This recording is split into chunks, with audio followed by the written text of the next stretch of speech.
Hello everyone, welcome on our YouTube channel Physics Made Easy Kota. Myself Daljit Kaur. On behalf of my channel, I am going to represent the part number 2 regarding chapter Moving Charges and Magnetism. In this chapter, I am going to discuss about the motion in magnetic field, Ampere's circuital law, and about the solenoid. So first of all, we are going to study about the motion of the charged particle in a magnetic field. For this, there must be the three cases that we must understand. The first case, when the motion of a charged particle is parallel or anti-parallel to the uniform magnetic field. Second case, we can consider when the charged particle move at a right angle to the magnetic field. And for the third case, when the charged particle move at an angle to the magnetic field other than 0 degree, 90 degree and 180 degree. So I am going to discuss all these cases. For the first one, when motion of a charged particle is parallel or anti-parallel to the uniform magnetic field, it means that the velocity of a charged particle makes an angle 0 degree or 180 degree with the direction of the magnetic field. For such a case, the motion of the charged particle do not experience any kind of the force. Therefore, the charged particle continues to move along a straight line if it moves parallel or anti-parallel to the direction of the uniform magnetic field. But for the another case, as shown in the figure 4.5, this is a case when a charged particle move at a right angle to the magnetic field. For this, let us consider a uniform magnetic field, that is a capital B, and this magnetic field acting perpendicular to the plane of the paper and directed into the paper, and in this diagram it is shown by the cross symbol. Suppose there is a charged particle that is moving into this magnetic field and that charged particle has a magnitude plus q. Then the velocity is perpendicular to the direction of the magnetic field, which means that the angle between the velocity and the magnetic field is 90 degree. So for this case, a force is experienced by the charged particle, and this force is always perpendicular to the direction of the motion of the particle as well as the magnetic field. So we can say that in this diagram, this path appears to be circle, because for at every point, for the every position, this force always act perpendicular. So when we cover up all the positions in a complete magnetic field, it comes out to be the circular motion of the particle. And now what about the radius? Radius depends upon the various things for the charged particle moving in a circular position. It depends upon the magnitude of the momentum of the particle, that is represented in the equation 4.5. It depends upon the mass, it depends upon the speed of the particle, and it inversely proportional to the magnitude of the charge on a particle, and also inversely proportional to the magnitude of the magnetic field. For the third case, that is when the particle is moving in the magnetic field by making angles other than 0 degree, 90 degree and 180 degree.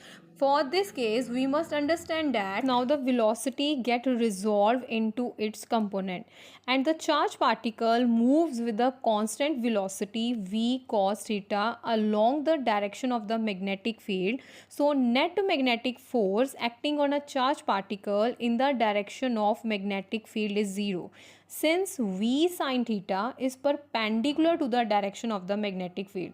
So the particle experience a magnetic force along this direction, and under this magnetic force, charged particle tends to move in a circular path in a plane perpendicular to the magnetic field. For this case, we have the radius of the circular path, that is equal to mv sin theta divided by qv.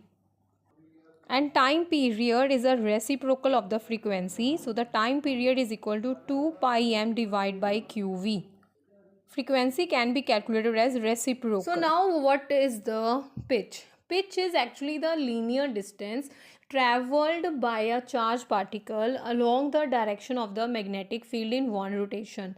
Its formula depends upon the v cos theta and the time period. V cos theta is a component of the velocity which act along the direction of the magnetic field. And the final answer after putting the value of the time period is 2 pi mv cos theta divided by qv. And the radius of the circular component of the motion is known as the radius of the helix.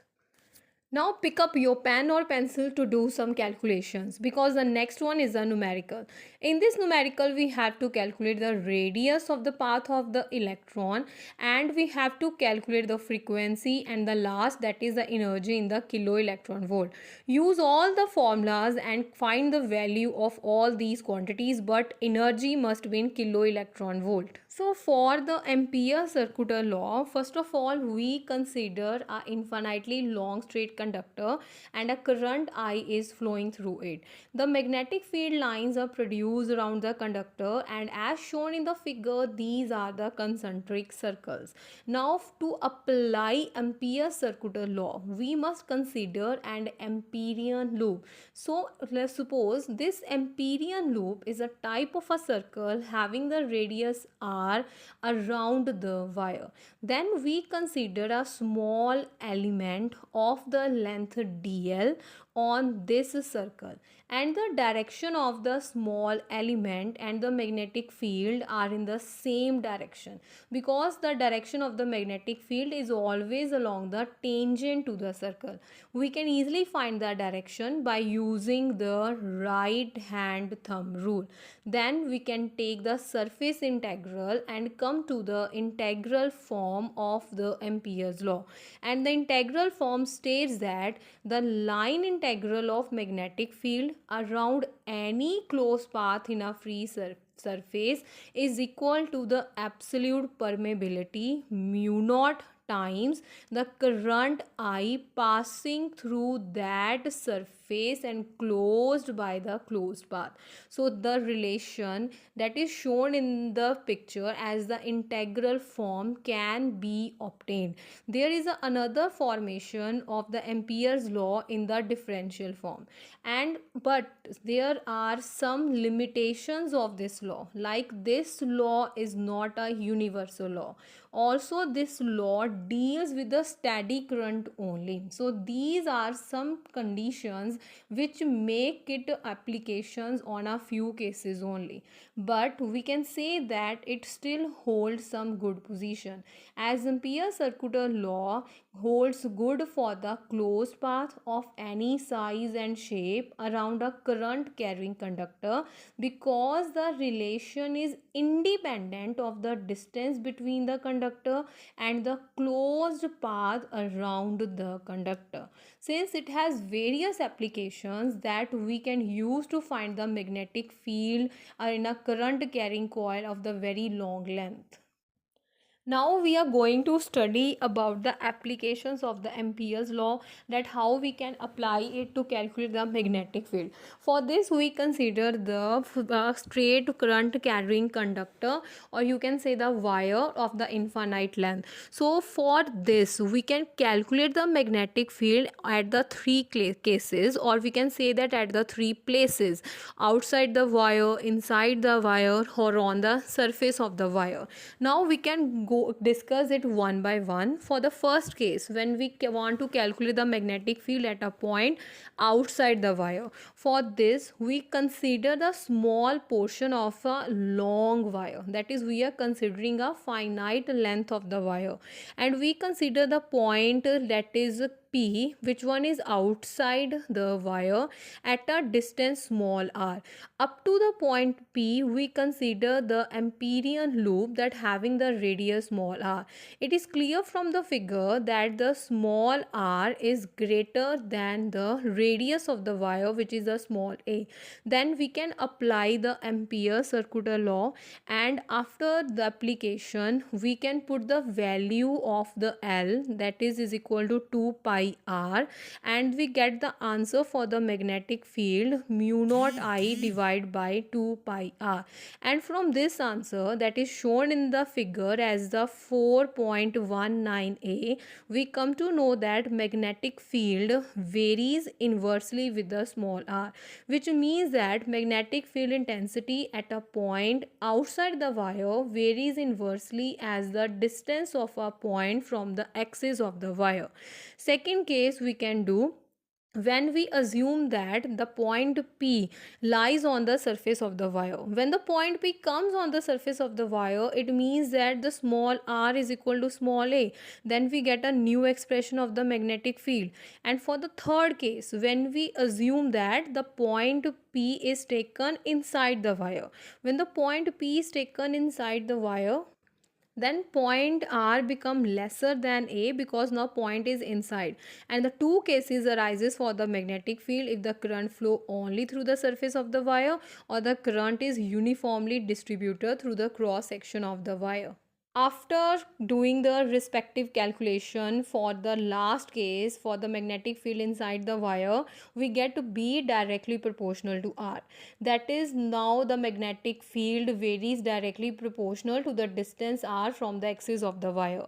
From this we can represent the graph, and from the graph we can see that B directly proportional to R inside, then a point come where the R is equal to A, that is represented by the dotted line. Then the magnetic field keep on decreasing for the B directly proportional to 1 by R, that is outside the wire, and this is represented properly in this graph. The most familiar topic is a solenoid, and now we are going to understand about the expression for the magnetic field due to current carrying solenoid. So for this we consider a very long solenoid having a large number of the turns per unit length. Suppose this solenoid that is shown in the figure having small n turns per unit length of it, and the current I is flowing through it, and it is also shown in the figure that magnetic field inside the solenoid is almost uniform, strong and directed along the axis of the solenoid. But the magnetic field outside a very long solenoid is very weak and can be neglected. That is, it is same, we can say that it is taken as 0. So to calculate the magnetic field, we are going to use the Ampere circuital law. For this, we consider a rectangular empirical loop ABCD to calculate the magnetic field.